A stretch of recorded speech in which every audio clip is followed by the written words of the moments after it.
to a new unboxing video, and today I'm very excited because I've got this box that comes from the USA, and it does contain something that I've been wanting for a bit, because I pre-ordered those a while ago and at last they're out. And you know that Netflix is doing a TV series for Dark Crystal. You know, it was that movie from Jim Henson in the 80s, made with puppets, and they did this beautiful TV series called Age of Resistance, which I can't recommend it enough. It's absolutely beautiful, it's lovely, it's very nicely done, it has a good story, and you don't need to have seen the movie to actually understand what's going on, which is also very nice.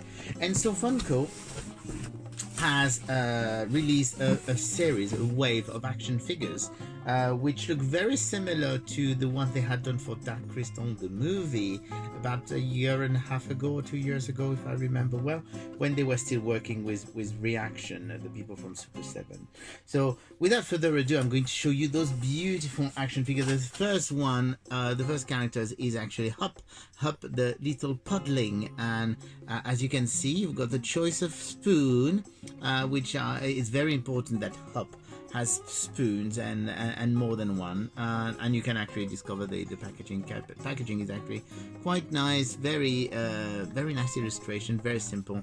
And in the back you've got the whole of the series, but I'm not showing that to you because, well, that's what I'm going to open. So Hup is the nice, and it's also the smallest one of the lot, and it's really very nicely done. It does have that quite retro feel to it, which we all love, and that's one of the things I really loved with the Dark Crystal action figure they had done before. Then we do have the main character called Ryan. So Ryan is here, and that's Ryan, which once again, Ryan the Gelfling, very nice action figure.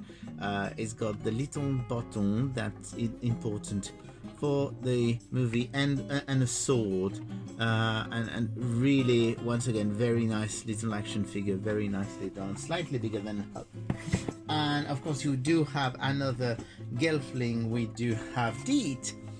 So Deet comes with her wings because she can fly, and so Deet is another very nice little action figure, and I really enjoy those are really looking much nicer than on the promo shot, because they looked a bit bland but you actually have a lot more detail in decoration. I mean, the paint job is much better.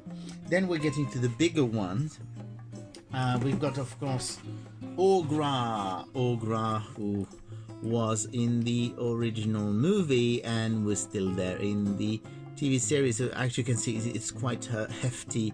It's actually quite heavy, quite a hefty figure, and Ogra is actually very nice. I'm looking forward to opening it. And then we do have one of the new characters, the Hunter, who is the new Skelsis that we see in the movies. As you can see, once again, it's a very big, hefty figure.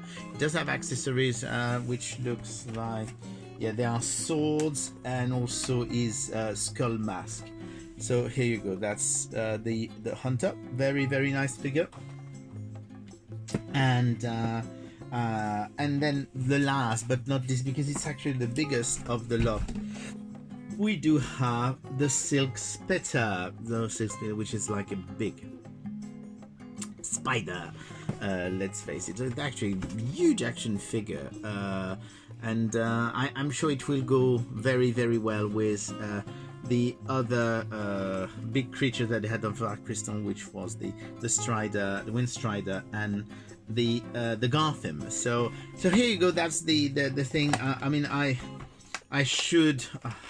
I need to open. Let's open Ogra. Let's open Ogra just to say that I'm opening one, because sorry about that, guys. I know you like your mint in package stuff, but I actually recycle packaging. So, but I don't have much time to open everything. But I just wanted to open one, and the nicest one, because actually that's interesting to open Ogra, because Ogra is where you see how nice the